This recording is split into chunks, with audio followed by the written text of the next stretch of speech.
Olá, pessoal! Na aula de hoje a gente vai tratar de dois assuntos muito importantes para o curso de estatística, que são as variáveis aleatórias e também as distribuições de probabilidades, ok? Então, como objetivo da nossa aula, nós buscamos compreender os conceitos relativos às variáveis aleatórias, tanto as variáveis discretas quanto as variáveis contínuas, e também descrever os principais tipos de distribuição de probabilidades para variáveis aleatórias discretas e contínuas. Vocês vão perceber que o enfoque da nossa aula vai ser basicamente em duas distribuições. A binomial, que faz parte, desse grupo de variáveis aleatórias discretas, e a distribuição normal, que faz parte do grupo das contínuas, ok? Mas a gente também vai pincelar um pouco sobre a distribuição de Poisson e a distribuição exponencial. Bom, então, para a gente começar a aula, nós precisamos entender esses conceitos, por trás de variáveis aleatórias e de distribuições de probabilidade. Bom, na aula anterior, quando a gente viu probabilidade, então nós vimos alguns conceitos importantes como espaço amostral, evento, o princípio da equiprobabilidade, nós vimos probabilidade condicional, vimos também teorema de Bayes, enfim, a gente viu vários conteúdos importantes no tópico de probabilidade. Então, tendo esse conhecimento prévio, nós vimos o quê? Que na aula anterior, que o conjunto de todos os resultados possíveis de um experimento aleatório, ele é denominado espaço amostral, ok? Então, para descrever esse experimento, é conveniente associar valores numéricos aos elementos do espaço amostral. Então, agora vocês vão perceber que a gente vai converter, a gente vai transformar aqueles possíveis resultados, vamos associar aqueles possíveis resultados a valores numéricos. Então, a variável aleatória, que é o que a gente está abordando hoje, ela consiste em uma característica numérica, tá? Numérica, associada aos resultados de um experimento. Então, por ser uma característica numérica, ela é uma variável quantitativa, cujo resultado depende de fatores aleatórios, ok? Então, vocês podem estar pensando aí, mas lá quando a gente viu probabilidade, os possíveis resultados, eles poderiam ser o quê? Palavras, categorias. Como agora uma variável aleatória, vai ser uma variável quantitativa. Bom, a gente vai ver isso daqui a pouquinho, ok? Então, como exemplos de variáveis aleatórias, nós temos, por exemplo, número de bactérias em uma placa de Petri, número de livros em uma biblioteca, comprimento de um peixe adulto selecionado aleatoriamente, número de usuários de um sistema, volume de água perdido por dia num sistema de abastecimento, tempo de resposta de um fármaco, tá? Então, tudo isso, se vocês perceberem, a gente tem como resposta o quê? Um valor numérico, certo? Então, as variáveis aleatórias são variáveis quantitativas. Então, novamente, a variável aleatória é uma função. Então, se vocês lembram lá da matemática, o que? A gente tinha o nosso domínio, e a gente representava por x, e a gente tinha o nosso contradomínio, que a gente representava por y, certo? E a gente fazia o quê? Uma associação de x com valores de y. E aqueles valores que estavam associados a x compunham a nossa imagem, certo? Então, a variável aleatória, ela faz exatamente isso, ela vai associar os resultados do espaço amostral ao conjunto de números reais, ok? Então, lá quando a gente tinha um experimento, que era lançamento de duas moedas, por exemplo, a gente tinha como espaço amostral, ou seja, todos os possíveis resultados, as seguintes combinações. Eu poderia tirar cara no primeiro lançamento, cara no segundo, cara no primeiro e coroa no segundo, coroa no primeiro e cara no segundo, e coroa no primeiro e coroa no segundo. Então, todos esses eram os meus possíveis resultados. Então, se eu quero, né, associar esses resultados a um conjunto de números reais, o que eu posso fazer? Eu poderia falar simplesmente, né, eu poderia fazer essa modificação, essa associação, falando número de caras, ou melhor, nesse caso aqui, número de coroas no lançamento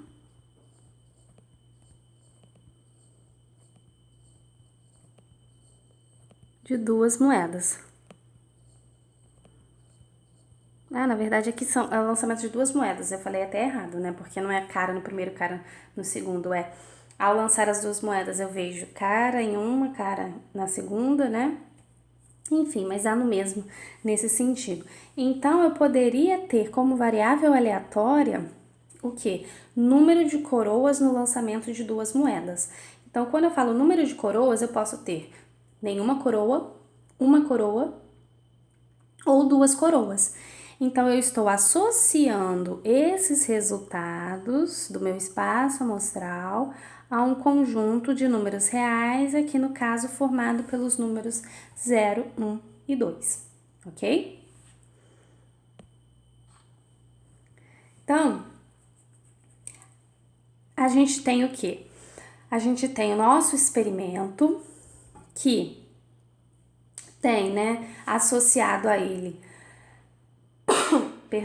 a gente tem o nosso experimento e a gente tem o nosso espaço amostral associado ao nosso experimento. Então, nesse caso, lançamento simultâneo de duas moedas, a gente tem como espaço amostral todas essas combinações, ok? Todos esses possíveis resultados. Como evento, por exemplo, ocorrer uma cara e uma coroa. E como variável aleatória, eu poderia definir número de coroas no lançamento simultâneo de duas moedas, ou número de caras no lançamento simultâneo de duas moedas. Lembrando que a variável aleatória ela vai ser representada por um número, tá? Então, a gente faz essa transformação, essa associação dos possíveis resultados para um conjunto de números reais. E aí, por ser uma variável quantitativa, a minha variável aleatória ela pode ser do tipo discreta ou do tipo contínua, certo?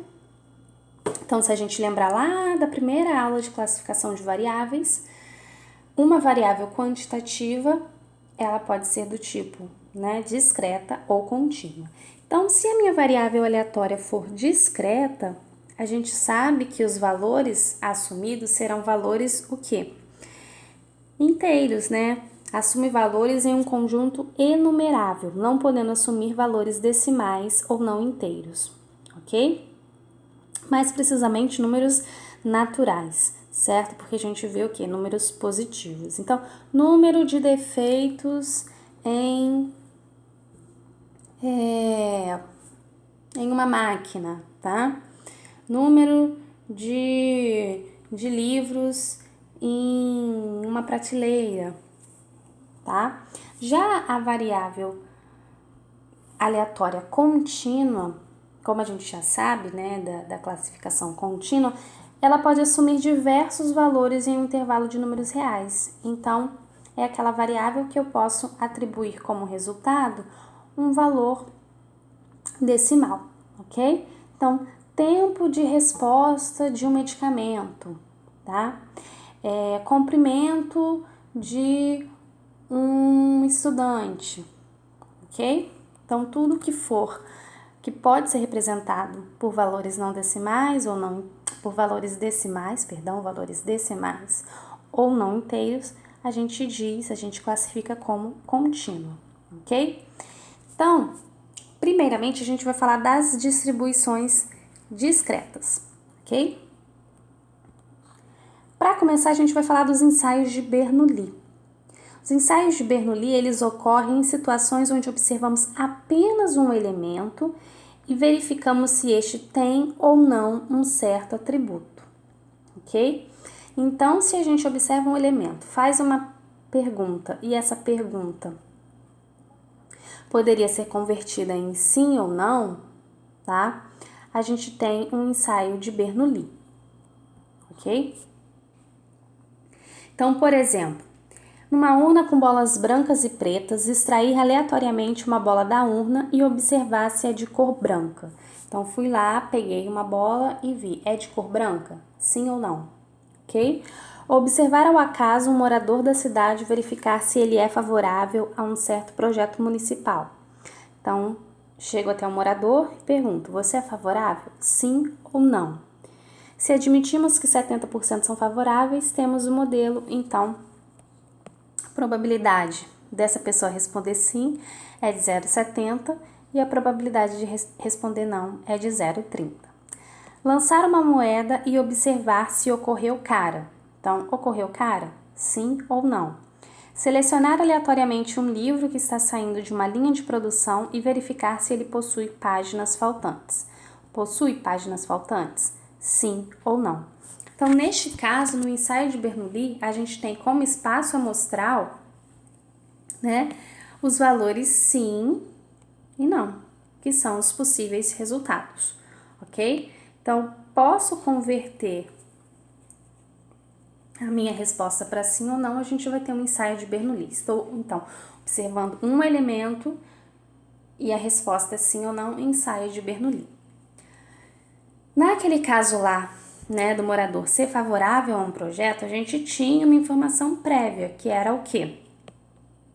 A informação, né, de que 70% da população era favorável. Então, a gente conseguia construir esse nosso modelo.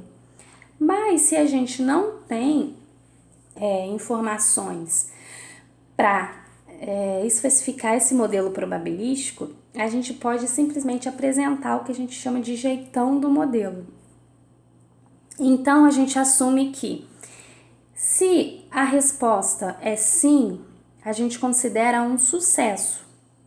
E eu vou representar aqui como com a letra grega π, ok? Consequentemente, se o resultado for não, eu vou considerar como fracasso. E a probabilidade vai ser o complementar de π. Perdão, gente. O complementar de π vai ser o quê? 1 menos π, porque a gente já sabe, lá da aula de probabilidade, que a probabilidade total ela tem que somar 1, ok? E esse π que a gente vai atribuir é um valor desconhecido entre 0 e 1, tá? Então, como eu não tenho essa informação prévia, eu atribuo, né, um valor desconhecido. Nesse caso, esse valor desconhecido a gente chama de parâmetro, ok? E se vocês vão perceber que todas as vezes que a gente falar de um parâmetro, esse parâmetro ele vai estar representado por uma letra grega, tá? Então, chamamos de parâmetro uma quantidade desconhecida do nosso modelo, que se tornaria conhecida se tivéssemos informações adicionais sobre a população de onde está sendo tirada a amostra, ou sobre o fenômeno em que se está tirando algumas observações. Então, vocês vão ver que parâmetro é um valor que está associado à população, tá? Então, ó, PP, parâmetro população, ok? Então, nesse exemplo anterior, a gente tinha essa informação do parâmetro. O quê? Que a probabilidade de sucesso era de 0,7, né? De 70%, porque eu já tinha essa informação prévia, ok? Então, podemos caracterizar um ensaio de Bernoulli por uma variável aleatória x, definida da seguinte forma. Eu vou atribuir o valor 0 se o meu resultado for não, e eu vou atribuir o valor 1 se o meu resultado for sim. Ou seja, eu estou transformando aquele meu espaço amostral, certo? Em valores reais. Então, lembrando, a variável aleatória faz essa associação do espaço amostral a valores reais. E aí o nosso modelo de probabilidade vai ser dado pela seguinte composição. Então, quais são meus valores da variável aleatória? X, 1 e 0.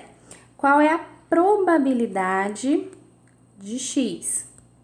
Se x for 1, é π. Se x for 0, 1 menos π. Então, probabilidade do sucesso, π, probabilidade do fracasso, 1 menos π. E aí a gente está falando aqui modelo de probabilidade, né? Modelo probabilístico. O que vem a ser um modelo probabilístico? Modelo probabilístico, quando apresentado em termos de uma variável aleatória, também é chamado de distribuição de probabilidades. Então, o modelo de probabilidade, ele apresenta para a gente a probabilidade de cada possível resultado da minha variável aleatória x, ok?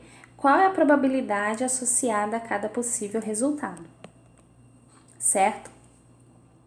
Mas imaginem a seguinte situação, agora eu não estou observando um elemento, agora estou observando dois elementos que têm como possível resultado sim ou não. Então, é como se eu tivesse agora dois ensaios de Bernoulli, tá? E aí, Quando temos dois ensaios de Bernoulli, geralmente o interesse está na variável aleatória x, dada por número de ocorrências de sim nos dois ensaios. Então, lá no exemplo de retirar uma bola branca, vamos imaginar a seguinte situação. Seja uma urna com 3 bolas brancas e 2 pretas. Extrair aleatoriamente 2 bolas com reposição. Então, se eu vou retirar 2 bolas com reposição, na primeira retirada, eu posso retirar o quê? Uma bola branca ou uma bola preta. E aí, qual a probabilidade de retirar uma bola branca? Se eu tenho 3 em 5, 3 quintos. Então, 3 quintos é a probabilidade de retirar uma bola branca e 2 quintos a probabilidade de retirar uma bola preta. Como eu tenho um experimento com reposição, significa que essa bola que eu retirei na primeira retirada é devolvida para a urna. Então, na segunda bola, eu vou ter as mesmas probabilidades, porque eu tenho o mesmo número de bolas que eu tinha lá no início. Então, se eu retirei uma bola branca na primeira retirada, eu posso retirar na segunda ou uma bola branca ou uma bola preta. E aí, se eu retiro uma bola branca, eu tenho a mesma probabilidade de 3 quintos. Se eu retiro uma bola preta, eu tenho uma mesma probabilidade de 2 quintos. E a gente viu que lá na aula passada, que se um evento ele não interfere no outro, então a gente tem eventos independentes e a probabilidade é dada pela multiplicação das probabilidades de cada evento.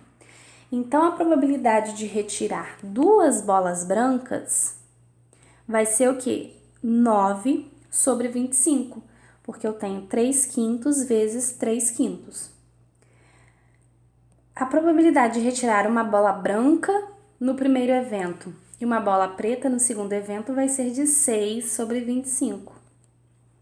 3 quintos vezes 2 quintos. O mesmo repete, né? Se na primeira bola eu retirei uma bola preta. Então, probabilidade de retirar uma bola preta e depois uma bola branca vai ser de 6 sobre 25, 2 quintos vezes 3 quintos. E a probabilidade de retirar 2 bolas pretas vai ser de 4 sobre 25.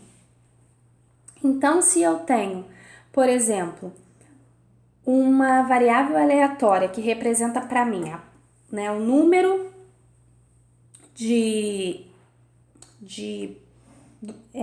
sei lá, 2 bolas brancas, pode ser. Não, deixa eu ver aqui pelas probabilidades para eu não falar besteira.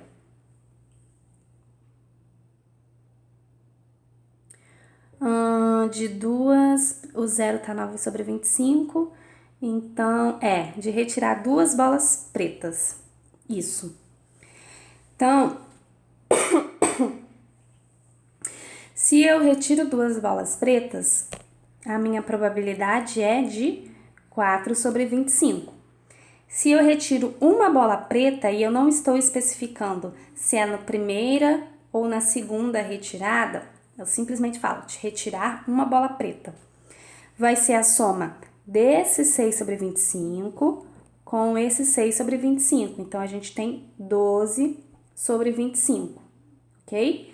E a probabilidade de retirar nenhuma bola branca, de nenhuma bola preta, é o quê? 9 sobre 25, porque retirar nenhuma bola preta significa retirar as duas bolas, né, sendo elas bolas brancas, ok? Então, quando a gente tem 2 ensaios de Bernoulli, por exemplo, a gente que define, né, qual vai ser a nossa variável aleatória, porque se eu tivesse falado para vocês, a variável aleatória é retirar 2 bolas brancas, essas minhas probabilidades, elas iam trocar de posição, ok? Mas o que a gente percebe aqui? Que a gente tá novamente associando os nossos valores do espaço amostral a valores numéricos, ok? Outra coisa importante, se a gente pegar essas 3 probabilidades e somar, a gente vai encontrar o quê? 9 sobre 25 mais 12 sobre 25 mais 4 sobre 25, a gente vai achar 25 sobre 25, que é igual a 1, que é o valor, né, da soma de todas as probabilidades, que precisa ser igual a 1, ok? Agora vamos imaginar a seguinte situação. Eu vou realizar o mesmo experimento, mas agora eu não vou repor a bola da primeira retirada. Então, as primeiras probabilidades continuam as mesmas, mas as segundas probabilidades, elas vão mudar. Então, se eu já retirei uma bola branca, retirar uma segunda bola branca, eu tenho agora no denominador o valor 4, porque agora eu só tenho 4 bolas. Mas nessa primeira situação, como eu já retirei uma bola branca, eu só tenho 2. Então, eu tenho 2 quartos. Se eu retiro uma bola preta na segunda retirada, o numerador não modifica, porque eu ainda continuo tendo 2 bolas pretas, já que no primeiro evento eu retirei uma bola branca. Agora, caso eu tenha retirado uma bola preta no primeiro evento, muda o numerador para retirar a segunda bola preta, ok? Então, o que a gente está percebendo aqui? Que o resultado do evento anterior define a probabilidade do segundo. Então, a gente não tem independência entre esses ensaios, ok? Então, a gente não tem independência entre esses ensaios. Com relação à distribuição de x, a gente vai encontrar da mesma forma, tá? A gente vai ver as situações. Então, quando eu tenho nenhuma bola preta, eu tenho nessa situação, então a probabilidade é 6 sobre 20. Quando eu tenho a retirada de uma bola preta, então eu tenho essa situação mais essa, então 12 sobre 20. E 2 bolas pretas, essa situação, 2 sobre 20. Então, novamente, se eu somar as 3 probabilidades, eu vou encontrar 20 sobre 20, que é igual a 1. Então, é importante a gente saber que quando a gente tem, essa ideia de reposição, há independência entre os ensaios, então a gente pode calcular, tranquilamente. E sem reposição, não há independência entre os ensaios, ok? Bom, e aí, para a gente ter o chamado modelo binomial, tá? O que vem a ser o modelo binomial? O modelo binomial é quando eu realizo N ensaios de Bernoulli, tá? Então, eu deixo de realizar um ensaio de Bernoulli e realizo N ensaios de Bernoulli. Mas para ser um modelo binomial, além de ter essa característica de ter N ensaios de Bernoulli, eu preciso ter, eu preciso que esses meus ensaios eles sejam independentes. Então, um experimento que é dito binomial, ele tem por característica N ensaios de Bernoulli, então são N ensaios, e esses ensaios têm como resultados apenas, né, sim ou não, então isso caracteriza o ensaio de Bernoulli. Mas eu preciso que esses meus esses meus ensaios, eles sejam independentes, tá? Com probabilidade constante π de ocorrer sim, sendo π entre 0 e 1. Lembrando que π é o quê? Nosso parâmetro. Então, por exemplo, lançar uma moeda 5 vezes e observar o número de caras. Verificar num dado instante o número de células vivas no experimento, tá? Então, o interesse do modelo binomial é determinar o número X de ocorrências, né, de sucesso, tá? Então, o interesse está no número X de ocorrências de sucesso, determinar não, né? Está no número X de ocorrências de sucesso. Então, a gente quer saber qual a probabilidade de verificar aquele número X de ocorrências de sucesso, ok, gente? Então, só para voltar aqui, nesse caso, a gente tem 2 ensaios de Bernoulli, certo?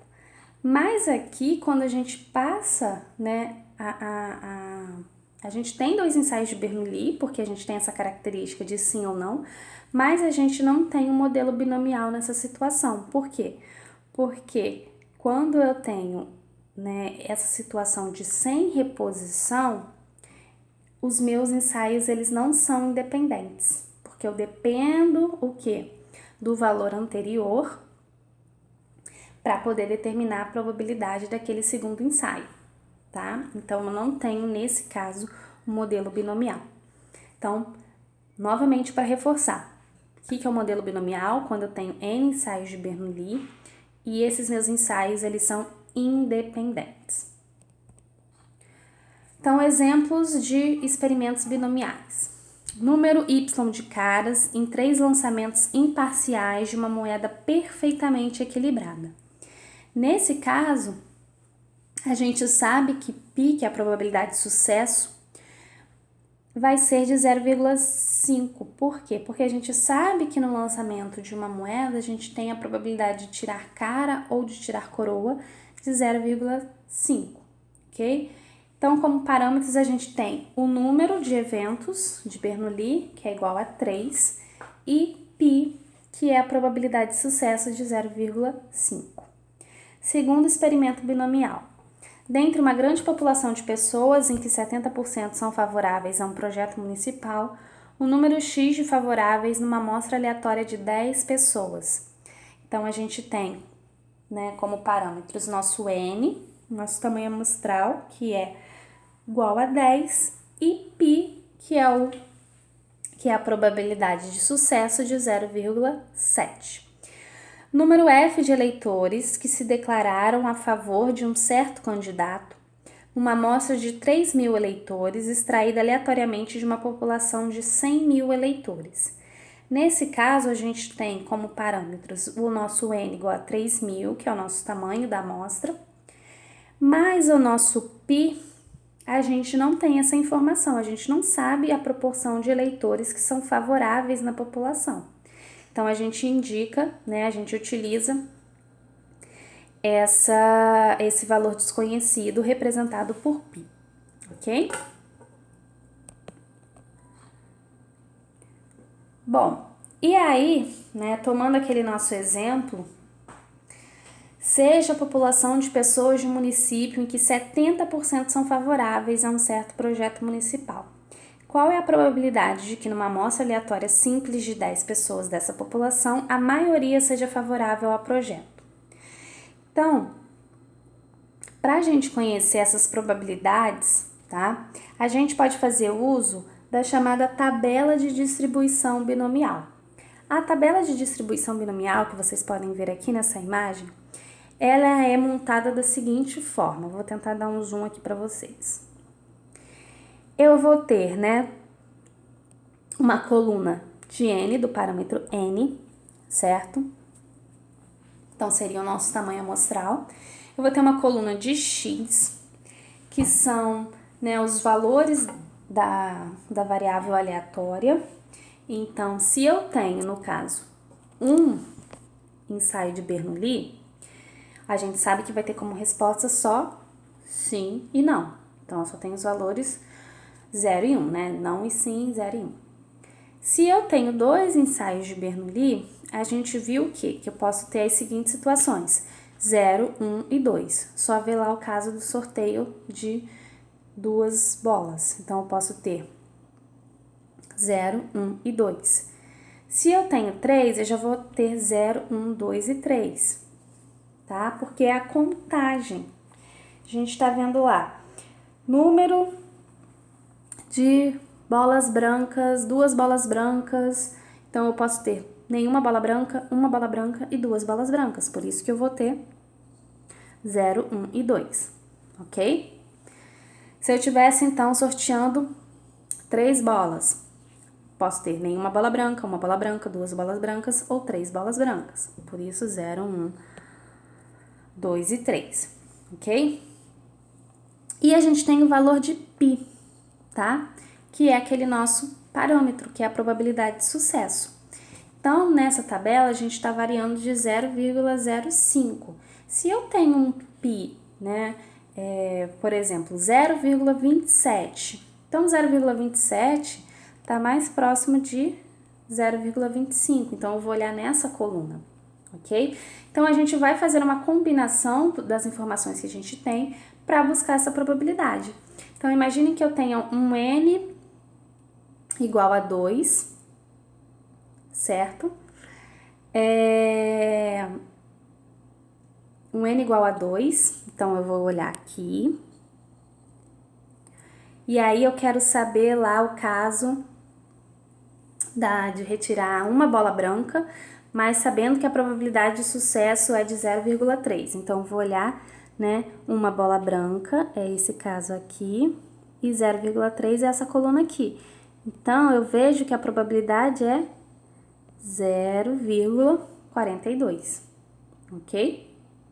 Então, é assim que funciona a tabela de distribuição binomial. E essa tabela, ela é enorme, porque eu vou ter vários valores de n, vários valores de x e vários valores de π. Existe uma fórmula para a gente também calcular essas probabilidades, tá? Que eu vou mostrar para vocês daqui a pouquinho.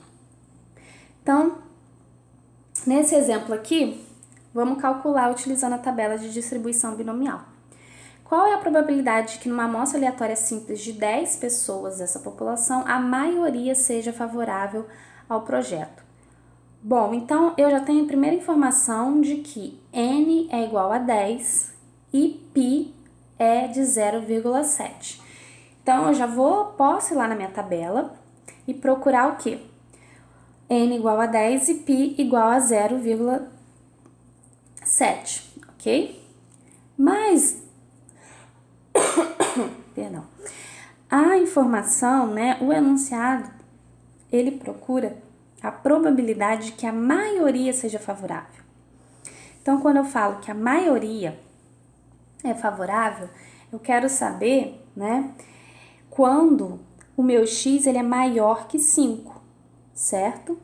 Porque se eu tenho 10 pessoas, eu contabilizo a maioria sendo 6, 7, 8, 9 ou 10. E lembra quando a gente viu probabilidade, que quando a gente fala ou, a gente, né, pensa em quê? Em soma. Então, o que a gente vai fazer é somar as probabilidades quando x vale 6, 7, 8, 9 ou 10. Então, eu vou somar essas 5 probabilidades. Então, ao olhar aqui na nossa tabela, que já está aqui marcado em vermelho, eu vou simplesmente o quê? Somar essas 5 probabilidades e vou chegar no resultado de 0,8497. Então, a probabilidade de que a maioria dessa nossa amostra seja favorável ao projeto é de quase 85%, ok? E aí, eu vou mostrar para vocês aqui um link interessante, tá? Que permite que a gente construa, né, a gente obtém esses nossos resultados e também construa a distribuição binomial. Então, vamos entrar nesse link aqui, tá? Que eu já deixei separado para a gente ver um pouquinho melhor. Então, ao clicar naquele link, a gente vai entrar nessa página que foi desenvolvido por um grupo de um estatístico bem famoso, e essa interface, ela foi desenvolvida em R, tá? Então, tudo isso que a gente está rodando aqui, por trás, é o R que está rodando, tá? Vamos ver se vai entrar. Até então, estava entrando, pronto, foi. E aí, olha que bacana. Se a gente fornece para ele as duas informações daqueles dois parâmetros, né? Ele constrói para a gente toda a nossa distribuição e fornece as probabilidades. Então, naquele caso, a gente tinha o quê? Um N igual a 10, certo? Então, eu vou mexer aqui para 10. Opa. 10. E minha probabilidade de sucesso era de 0,7. Então, olha que bacana. Ele faz, primeira coisa, que a gente vai olhar, o gráfico, ok? Então, como eu tenho 10 ensaios de Bernoulli, eu vou ter os meus números de sucesso variando de 0 a 10, ok? E aí, para cada número de sucesso, eu tenho o quê? Um retângulo, né, uma barra, indicando a probabilidade. Então, se a gente clicar sobre o retângulo, ele já mostra, ó. Nesse caso, o número de sucessos são 7 sucessos e a probabilidade é de 26,68%, que é a mesma probabilidade que ele está indicando aqui na tabela, tá? Então, é uma ferramenta muito interativa. Se a gente olhar, né, aqui nessa listagem,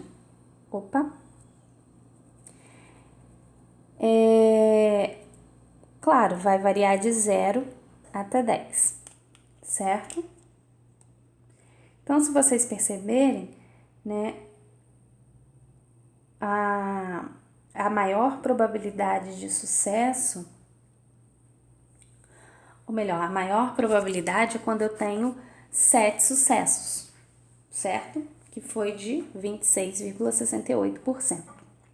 No nosso caso, a gente queria uma soma, porque eu queria a probabilidade da maioria ser favorável. Então, eu queria aquela soma de 6, 7, 8, 9 e 10. Então, para isso, eu posso clicar aqui nessa segunda aba, certo? E aí, eu posso informar para ele o tipo de probabilidade.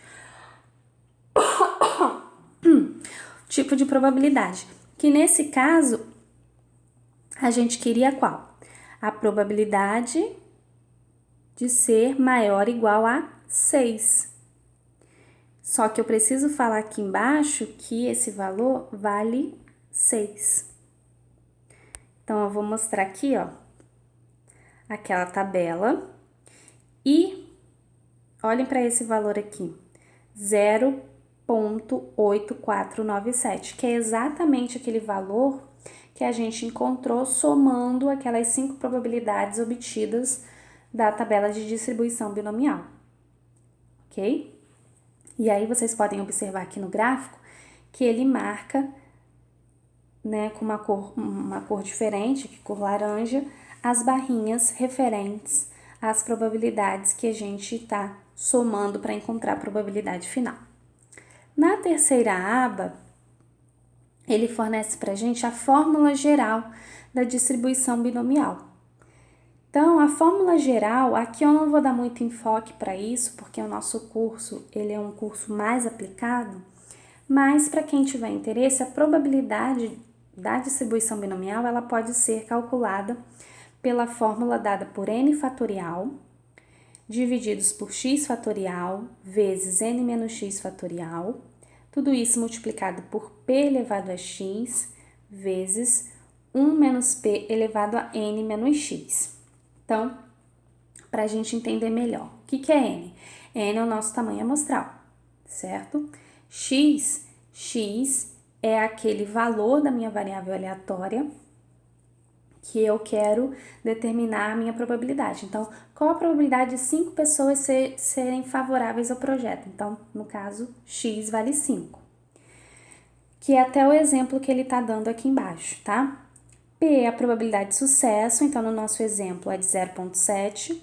1 menos P, consequentemente, é a probabilidade de fracasso, que vai ser de 0,3, ok? Então, todas aquelas probabilidades da tabela podem ser calculadas por meio dessa fórmula, ok? Bom, então voltando para a nossa aula,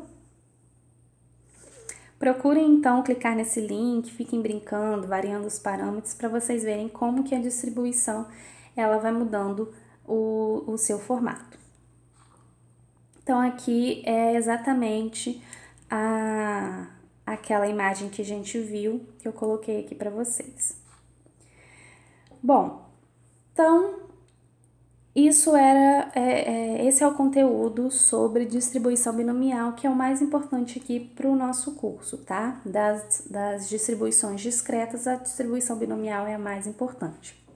Agora, só para vocês não saírem daqui, né, sem saber nada de distribuição de Poisson, que é outra distribuição discreta muito importante, a distribuição de Poisson, ela está relacionada com o número de ocorrências de um tipo de evento por unidade de tempo, de comprimento, de área ou de volume. Ou seja, eu vou observar o número de ocorrências de um evento dentro de um intervalo. Então, por exemplo, número de consultas médicas em 24 horas. Então, estou olhando o intervalo de 24 horas. Número médio de borboletas que visitam uma flor no período de 15 minutos. Então, meu intervalo é de 15 minutos. Número de erros de tipografia em um formulário. Então, qual é o meu intervalo? No caso aqui, meu intervalo é uma área, que é um formulário. Número de pulsações radioativas em um intervalo de tempo na desintegração dos núcleos de uma substância radioativa. Então, aqui eu também tenho um intervalo de tempo, só não foi especificado, mas eu tenho um intervalo de tempo, ok? Então, o número de ocorrências durante qualquer intervalo depende somente da extensão do intervalo, é isso que diz a distribuição de Poisson. Então, nosso parâmetro aqui vai ser lambda, tá? Que vai ser igual ao número esperado de ocorrências em um dado intervalo de tempo. Por exemplo, se o evento ocorre a uma média de 4 minutos e estamos interessados no número de eventos que ocorrem no intervalo de 10 minutos, o nosso lambda vai ser 10 divididos por 4, igual a 2,5.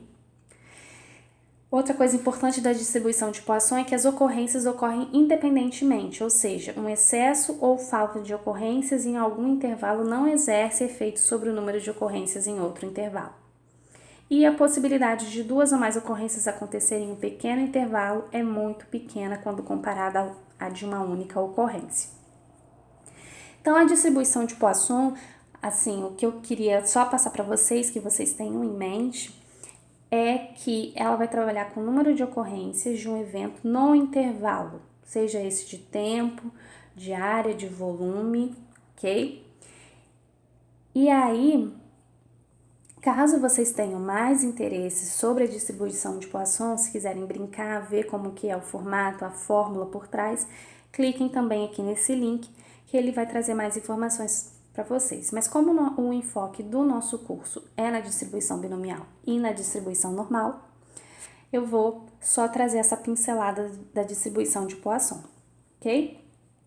Então, a gente finaliza essa primeira parte por aqui e na próxima a gente vai falar da distribuição contínua, principalmente da distribuição normal.